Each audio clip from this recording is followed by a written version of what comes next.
Live now. Hi, everyone. This is Anna, and I'm the host of Mars Talk. And today with me is Ivan Homala, and I hope I pronounced your surname correctly. Yes. Ivan, awesome. Okay, yes. So Ivan is a serial indie maker, and he's the founder of a ton of stuff: Tetriz.io, Lunadio, and QA Pop. I think I'm missing quite a few.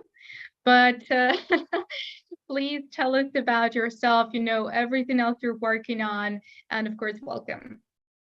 Thank you. Thank you very much, Anna. And thank you guys for attending this live event.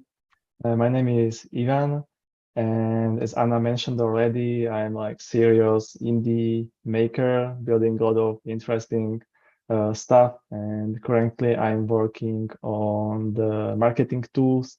And one of them is QA Pop, which helps you unlock Quora marketing and to grow on Quora. And also I'm founder of a marketing agency called Tetriz.io, where we help clients with some untraditional marketing channels. And yeah, that's the key business and my focus at the moment. All right, so I guess QA Pop grew out of Tetriz.io, right? You created it in order to help your agency. Yes, exactly. Like we used our know-how from the offering services to our clients when we learned that one of the most repeatable tasks we do for them is core marketing. And we decided to productize this service over the time. And we created a very simple MVP like 2 years ago, where people can order simple core marketing research for the fixed price, and we delivered it in 24 hours, and we see it has a good traction. So we decided to create the whole marketing tool around this, and that's how the QA Pop was born. Oh, wow. And, it's amazing. Well, first of all, it's great that, it grew out of your own need and it helps you and your business. But I think for a lot of people, Quora is not the marketing channel that, pops into your mind when you think about marketing. So how did you go there? Why Quora? Yeah, exactly. As I mentioned, like we are trying to focus on untraditional marketing channels because we don't want to keep with all of these agencies selling Facebook ads, Instagram influencers, and I don't know, Google ads and so on. Right. So we wanted to be kind of different, and so we looked on the data back then, and we found out actually only 2% of marketing agencies are offering services on Quora, and we knew that this channel is very interesting for the B2B companies, especially for B2B SaaS companies. So that's how we came up with this like focus on the niche channels, because we wanted to differentiate from other agencies. And also we like data. We are two founders and we are technical guys as well. So we are not like the traditional marketers. We are looking into data, digging into data. We web scraping the data a lot of, and data mining, automate stuff, and so on. And that was our competitive advantage over others, our technology background. And yeah, so that's our strong feeling into the data. Okay, that's super interesting. And, it's great that you're also a tech person. So I assume you built the tool yourself, right? But you also mentioned that you were able to pull it off in 24 hours. So how did you do that? What gives you an opportunity to create an MVP in 24 hours? Yeah, like first of all, it has to be super simple, like not overcomplicated, and basically to validate the idea, you only need some landing page with the payment button, I would say. And if the value is there and you pitch it to the right people, because that is like very important as well. If you create a landing page and publish it on the product hunt, you might not fit your target audience there. So nobody will Right. buy it and you will kill the project because nobody bought it. But very important is to pitch your idea in front of the correct audience.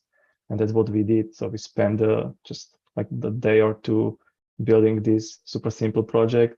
And then I reach out to the right people on the LinkedIn, because I knew like who our target audience is, because we already were selling these services to them. So I know like who is the right person to talk to.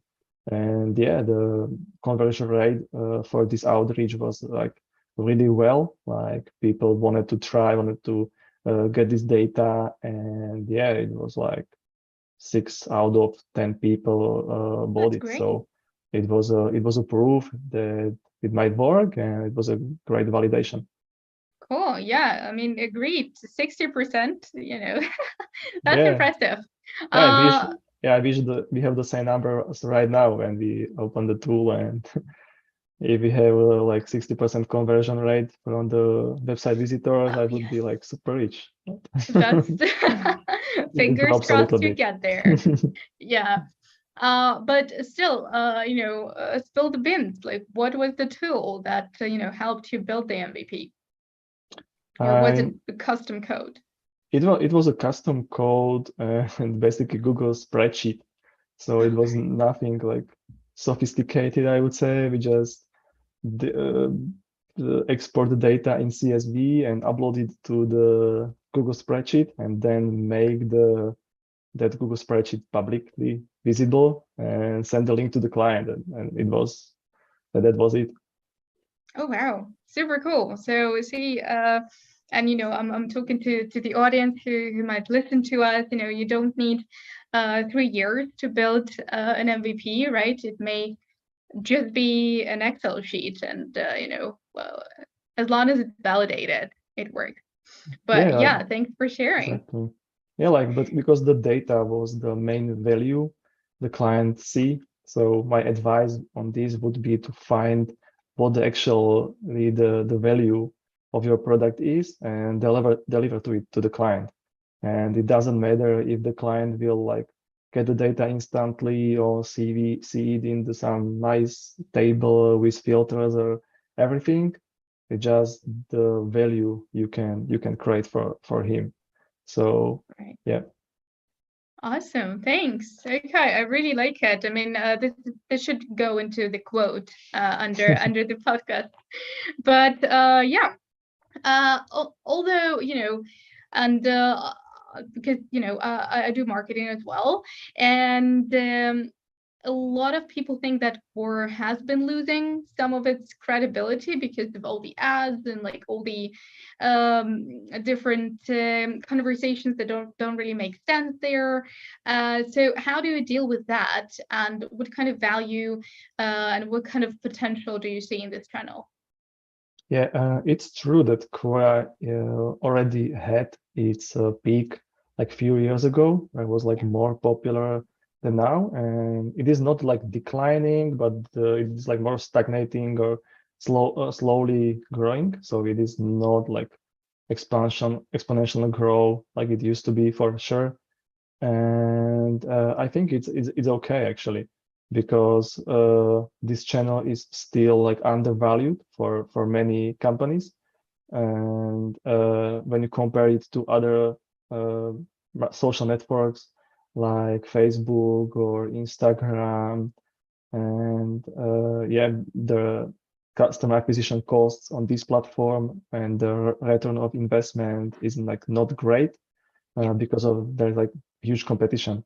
And when we are talking about Quora, the one advantage is that nobody is there, so you can like use it as your advantage, and yeah, grow Okay. grow there quickly than on other social channels. All And right. So also yeah. it has a very nice growth in India and other countries currently.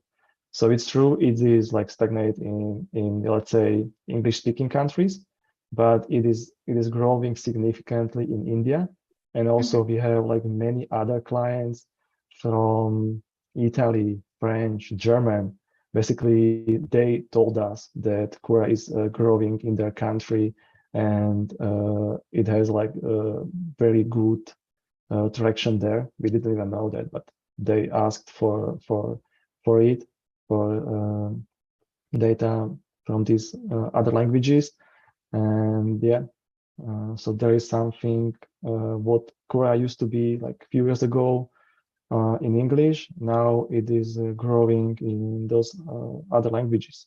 So it's Okay. great if you have broader audience and you want you have a multi-language product and so on. Yeah, it's a good way to expand. And the third thing I would mention is that there is a new Google update. Like they launched, I believe, 1 month ago, and they said they are going to push Quora questions and answers higher in the into Google search engine result page. So basically, you will see highlighted Quora questions and answers and Reddit Quora questions and answers in the search results. And that's the other way how Quora is getting traffic, because like 60+% of their traffic is coming from Google search engines, and Oh this wow. will grow for sure. That's amazing. I guess then, your gut feeling, did you really well? And it's an amazing thing that also, the giants are giving the community some kind of growth opportunity on Google and maybe on some other search engines. That's great. So, what would be your 3 tips on marketing on Quora? Yeah. I believe Quora is very nice for content research and content distribution, and it works best if you combine these two together. So for example, you can research and Quora questions to find out which questions are ranking in Google.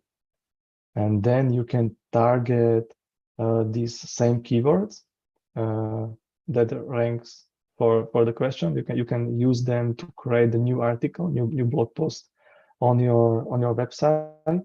And on top of that, you can share your answer or answer the question using your blog post content on the Quora. So basically, you are like recycling uh, the content you created based on Quora, and you are making these content loops, as I call it. And you Okay. can do as many as you want. It's great. And then also you can track new questions on Quora, and these new questions are usually unanswered with hundreds of views. And basically, if you target some niche questions, like nobody's answering, or it takes a really long time if someone like answer it. And you can take this opportunity and answer this question like immediately and get really great numbers in the short time. Okay. That sounds interesting. And I keep hearing, keywords and ranks and all that. And on your LinkedIn even, it says that you're super passionate about SEO. So why SEO? And is it important if you're building, a community, creating the content? What's your take on it? Yes, it started with the Quora and content. I started to write the blog on and that's how I learned about the SEO and on-page optimization. And I was curious, like why some articles are ranking better than other, and how does it work, and so on. And that's how that's why I started to learn more about the SEO and what matters and so on. And also I gained a lot of know-how from the friends on Twitter. I started to follow like many SEO experts and marketing experts there, and I noticed that they were mentioning this Quora SEO technique, as I mentioned earlier. Basically, you Yeah. are trying to find out like what questions are ranking in Google and use this same content. And actually, it is working very well. And people are talking about this topic. And that was something I realized that, okay, this is a great opportunity for me to learn in this field, and also for our tool to get better exposure. And yeah, that's how I started to learn in SEO. And now I'm actually helping like other clients with this with SEO and the content strategy. And yeah, I think it's way easier than it sounds sometimes, because when you think about the SEOs, like nobody knows like what to do, but Yes. it's not like binary. It's not like rules you need to follow. It's more about there are so many things you can do to get the results. There's like not right and left, but yeah, you need to like keep pushing and focus on the content and fulfill the search intent of the people. And even the simple optimization of your landing page, targeting the right keyword people are looking for, might be a big difference. And that's uh, my feedback to anyone who is not into SEO. And if you should do just one thing, look like what people are searching, and if it matches your keywords on your landing page. So basically, uh, because sometimes you might use a different word to to describe something, and people might looking like other keywords than you use on the landing page, and it might be the big difference. Okay, so it is important. All right. Yeah. But it's also I liked how you mentioned, it was a great conversion when you introduced the QA pop to the audience, and you wished it was the same right now on Quora. So Yeah. what is the average conversion rate on Quora, if you can share that, and maybe maybe you have some inspiring stories. Yes, it's hard to track the conversion rate on Quora because you can't track like on from which specific question are traffic coming. And also like you need to define the conversion. If it's the conversion when someone end up on your website, or when you read your article, your answer. And a lot of people are focusing only on the conversions where people end up on your website. So basically they read something, they click a link in the answer and end up on your website. But also you should measure like how many people view this answer or read this answer, and how many of them visited your profile. And it's about the credibility you are building there, and also how you grow your personal profile on Quora. And I can give you the example of success story. Like my Sure. co-founder is into the data, and so he's like writing answers related to web analytics and data and stuff like that. And he gets to the #1 content written on Quora for website analytics in just few months. So That's impressive. yeah, because of the competitors are not there, or so it was like quite fast to get to the #1, and now he's getting a lot of exposure, and also Quora support his profile more, because when you answer some question and you are the #1 writer, they get a algorithm to boost it. Okay, that sounds good. Yeah, it sounds like a solid marketing technique. Maybe we should also explore it. Yeah, absolutely. And as I mentioned, like my advice would be to not create a new content for every answer, but think about Right. how you can recycle the content you already have. So if you have a blog post, if you have some landing page already, you can use the same content to answer the Quora question in 1 minute. So you don't need to spend like the whole day when you are writing the blog post. Just try to find the relevant questions to the content you already have. Right. Okay. Well, roger that. And yeah, then you actually have an amazing content. And I went to Lunadio website to research what you're writing about. Really love this stuff. So, what is Lunadio? I know that in the beginning it was a dev agency, right? And Yes, yes. yeah, so then it grew into a community, or what happened? Yeah, it's a long story, but I will make it short. It was a dev Okay. agency. You are correct. And a few years ago, I sold the dev agency, but the buyer wasn't interested in the brand Okay. and Lunadio in the website. And yeah, and one day I decided that I want to do something else with it, and that's how I shifted to the indie hacker or indie maker community, because that's something I'm passionate about and something I wanted to do. So, and I love the brand, Yeah. and yeah, that's how it became the Lunadio community suddenly. Okay, and yeah, I also went to your Discord channel, and it is fairly active, right? So, building a community is not a very easy thing. So, kudos to that. How did you do that? How do you make sure that after such a, pivot, you were able to drive people there, to engage them? You have some events, you have um some Yeah, gatherings, some discussions. So how was it possible? What's your yeah. Cinderella story? I'm not sure if it's a Cinderella story, but yeah, let me recap. It started that we were like three friends, and we were two indie makers building this project.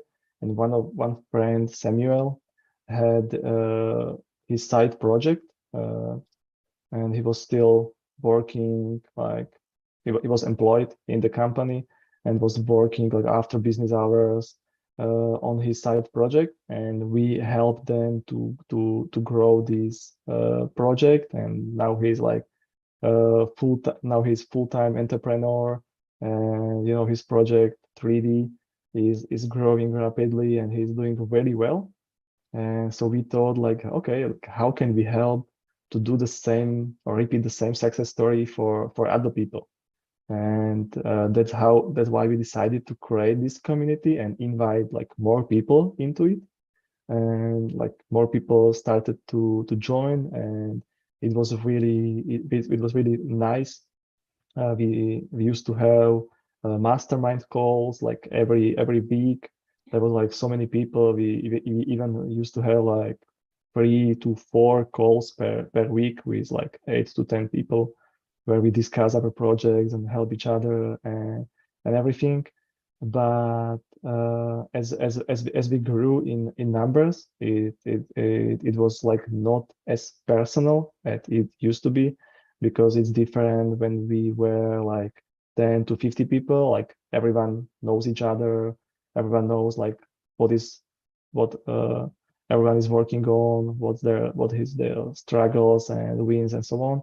But when you grew to hundreds of people, it's like unpersonal, and yeah, it's just not the same feeling as the Hmm. community had before. And it's a very hard to overcome this struggle. And to be honest, like that's where the Lunadio is at the moment. So we need Okay. to figure it out, like if we are going to go back to few people, or how to grow in numbers but stay engaged, stay personal, and so on. So you were on the verge of a big pivot, Yeah. But for right? now, it's most like a side project, I would say. It's not my main focus at the moment, and we'll see how it goes. Oh, right. But what I mean is, people may still find some value there, even if, you're not full-time there, it is still alive. So I think you're doing a great job. So, uh, and, tell me how it's going. So basically, do you keep it as I don't know, as a hobby, or is it monetized? Is it profitable? So where is it? Yeah, it is free for everyone. We tried to monetize it to keep it smaller, but it was very hard to present the value to people who doesn't have a profitable business yet. Because when you are starting from the ground, you are on the budget, and yeah, so you want to, and you have many sources where you can learn about this stuff on the internet. So we decided to continue with a free project for everyone. And yeah, there are still like few active people there, so we used to share our learnings, and I'm active in the blog. And Yeah. sometimes I have these interviews with the people I like, and talking to founders and sharing also my know-how from building the projects and my learnings. And many people still appreciate that. Right. Okay. And yeah, it's great that you mentioned that you're also interviewing people. So why do you do that? What's your take on this? What kind of knowledge, what kind of insights are you trying to find? And also, what maybe biases or something interesting you found after the interview? Yeah. Yeah, I like to talk to other same-minded people, because it helps me to grow personally as well. And so I decided to start creating or start sharing these talks with other people in the blog posts, because I found it might be interesting for others as well. And about the biases, uh, I don't know. I would say like the founders think they need to be marketing experts Hmm. to create a successful project. But when I talk to founders who already did that, they shared with me that they focus only on the product and listening to the customers, and basically it worked, and it's still working for them. I might share like a few examples, or one Absolutely, please. what I found a similar pattern uh, while interviewing these founders. Like many of them started from the agency or freelancing, and I know the Alex from the Unicorn platform as well offered his services and talked to a lot of customers to learn about their struggles and what they actually want. And after that, like he decided to create a product to build a solution for them. And that's the very similar pattern I follow with many of these founders. They just found something, some value they can offer to customers, and just make a product around it, or build a product around it. And Right. yeah, Okay, so you have to have some empathy for your possible users, right? You need to make sure that you're solving something for them and you're doing it sincerely, right? And yeah, that could be your best yeah, strategy. yeah. Like key is to talk to the customers before building a product. And you might do that like internationally as well. So you might like offering freelancer services or marketing services, and suddenly you realize that, okay, some like many people are interested in Quora marketing, or okay, so many people are like want to create a simple website. So how then your entrepreneurial mind start to working, and you are like, okay, how can I build a product around it? And that's the Eureka moment usually. Yeah. Okay, amazing. And yeah, but back to Lunadio, community. Did it help you in promoting your other businesses, your other ventures? Yeah, Or I think it's not really for that? it's not for that for sure. I'm trying to promote like everyone's business. The main goal is to help each other. I don't want to be like the main guy of the community. I think the community is about the people and not only about like one guy or two guys Yeah. or three guys. It has to be the same vision and same goal, and that's what I'm trying to do. So I'm happy to promote like any project, not only mine. And sure, like it helped for sure. During the product hunt launch, I used to share it with the community as others do as well. So we help each other, and yeah, just sharing your progress or sharing your learnings. You can reach to some people, and you never know if they like repost it or send it to the friend who might be the customer. Right. Okay, and yeah, I think you're the third speaker in a row mentioning launching on Product Hunt, and we're thinking about it too eventually. And what's your take on it? Do you need to prepare for a long time, or do you just use the power of the community that you've built, the power of the product that you worked on, and you just kind of leave it there, announce it ultimately, but just leave it there and see what happens? Yeah. Like my first advice would be don't overcomplicate it because I know many of these like businesses like stress a lot about the product hunt launch. Like Yeah. oh my God, I'm going to launch a product hunt and I don't sleep for 2 days. And it's a stressful situation for many people, for many founders. And also they think it's gonna like change something or it's gonna be like game changer for them, which usually it's just not. So be prepared for it. Just not game changer. It's just the one of the checkboxes from your marketing strategy you should done, but it's not something that it's not a marketing game changer or something like that. And yeah, you should be prepared for sure.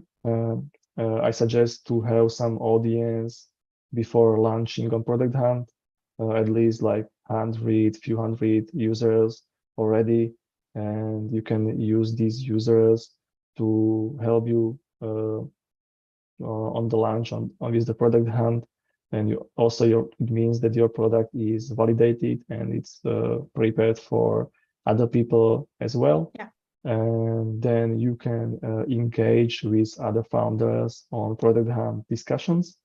And before that, so you get some karma and grow your account naturally. And yeah, then just post it there, make a nice GIF preview of your project, and pray for the top three. Yes, that's the important part. That's what you need to do for success. That's where you get the badge, exactly. Yes. All right. Okay. And yeah, another thing that I wanted to ask about you interviewing some people in your community and making this great content and ultimately working on growing your community through that as well. So what do you like the most about it? Like, what do you get from it? And if you can maybe share some inspiring guests who, who live with you till now, who you remember and, maybe want to have back someday. Yeah. As I mentioned earlier, like for me personally, it's a great it's a great knowledge that I can use to grow. And because every founder is different and they might advise you or might find out something new every time to talk to some of them. And I can share like one story which was like the most significant, which Sure. stuck in my mind. And as I mentioned earlier, that when founders, their bias is that they had to be the marketing experts to grow their projects and everything.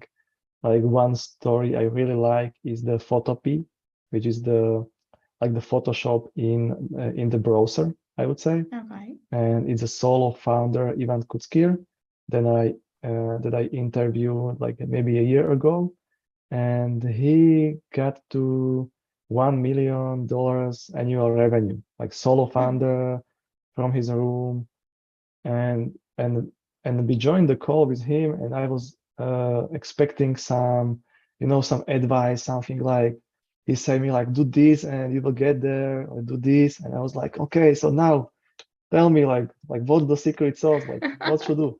And he was like, I don't know. I just build the product and build the product, and now I'm like $1 million annual revenue. We were sitting there with my friend there, and I was like, okay, but tell us something. And he was like, I don't know. There is like nothing. So it is really about the building the product that people Yeah. love, and he was like doing no marketing at all. Actually, the funny story is that he didn't even launch his own product on Product Hunt. Basically, Okay. someone else hunted his project on Product Hunt, and he became the number one project of week or even of the month, and he didn't even know. He was like, "Okay, I got so many traffic. Like, where is it coming from?" And someone else like launched his product on Product Hunt. It was funny, and Yeah. basically yeah, that it was he had this strong belief in the product that he's building, and he's like super cool. Like this product, it has no competition. Like it competes with a Canva, for example, and Canva Right. has like hundreds yeah, of employees and investors and so on. And he's like one guy or maybe team Yeah. of two, three, and he just doesn't care about it. He's just building the product and sometimes talking about it on Reddit, and people love it. And when someone suggests the feature, he just sit down and like ship this feature immediately. Basically, he doesn't even think about it. Someone said like, Oh okay, wow. it would be nice to have this, and like a few hours ago, he sent the message like done. Okay, it's there. And people really like it, and it's working very well for him. Right. So So it's like you said, build a great product and listen to your customers. yeah, you don't need to be some marketing wizard or Yeah. uh, to get Oh no, there. you're killing my job. Yeah, I'm not saying it doesn't help, but you just don't need to be like if you have a Right. team of few people, marketers and so on, it definitely helps to grow the project faster and build a sustainable business. Because also Right. I think it needs to be said that he has been building this project for 7 years, and he Oh, okay. started to monetize it like maybe 4 years ago. So basically, it means that he had no money for 3 years building it. Right. So his overnight success took about 3 years Yeah, at least.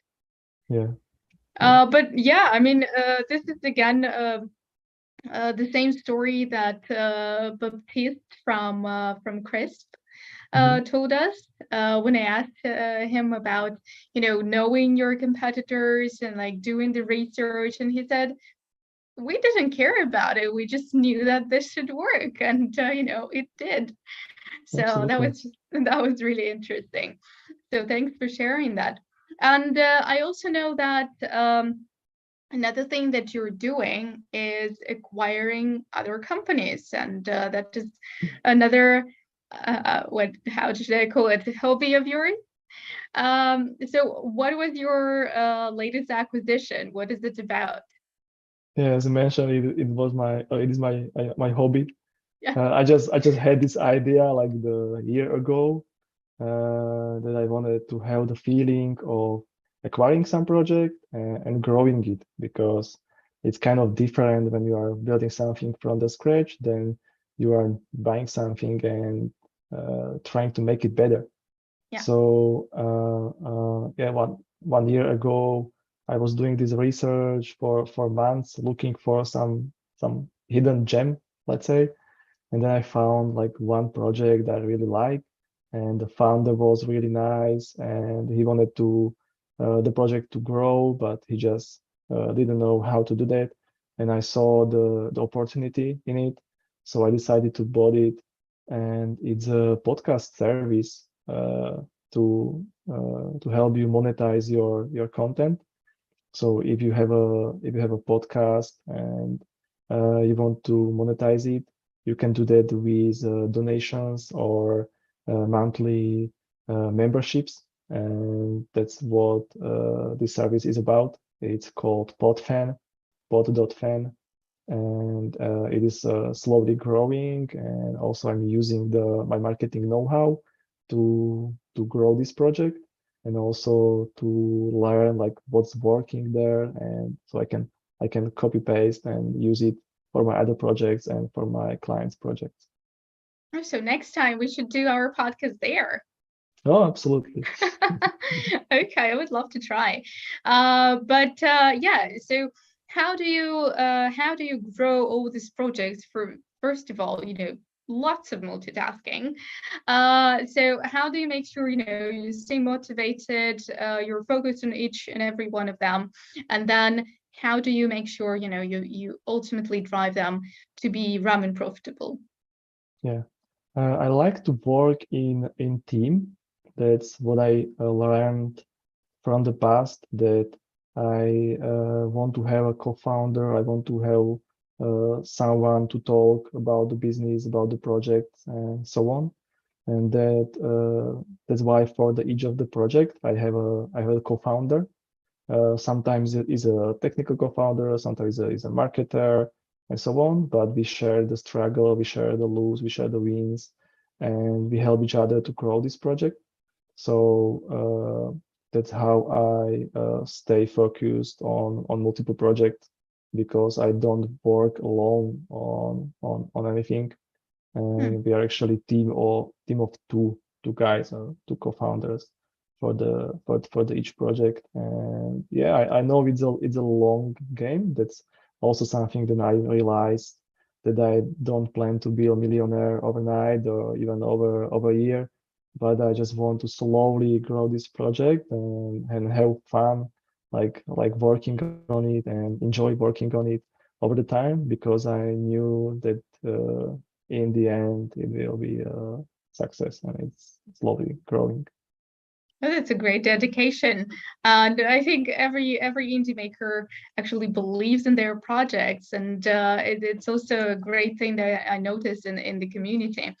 So yeah, let's get back to the ramen profitability. So how do you make sure you reach it? And are all the projects that you're working on right now ramen profitable, or you're still getting there? Yeah, like if I combine all of these projects, I would say yes, it is ramen profitable. So it is my full-time job, basically handling this portfolio. Yeah. And also, I think what's good to have some extra side uh, income Mhm. from the clients, or from your full-time or part-time job, while you are bootstrapping this project. So that's actually what I'm doing as well. So I'm still offering marketing services to other clients. And back then, a few years ago, I was like doing development and this kind of stuff to earn some money on site. And yeah, like I'm slowly shifting to the products and back to the agency stuff and services. And I found this as a great source of new ideas and Mhm. new clients as well. Basically, if you are doing these services for other clients, you learn a lot of stuff from them. So Right. it helps you to shape the product eventually. And yeah, that's my strategy. So uh, I might focus only on the project, Mhm. but I like to still offering some services because it's a great way to get in touch to people and to find out like what's working, what's not working, and where is the value for them, and so on.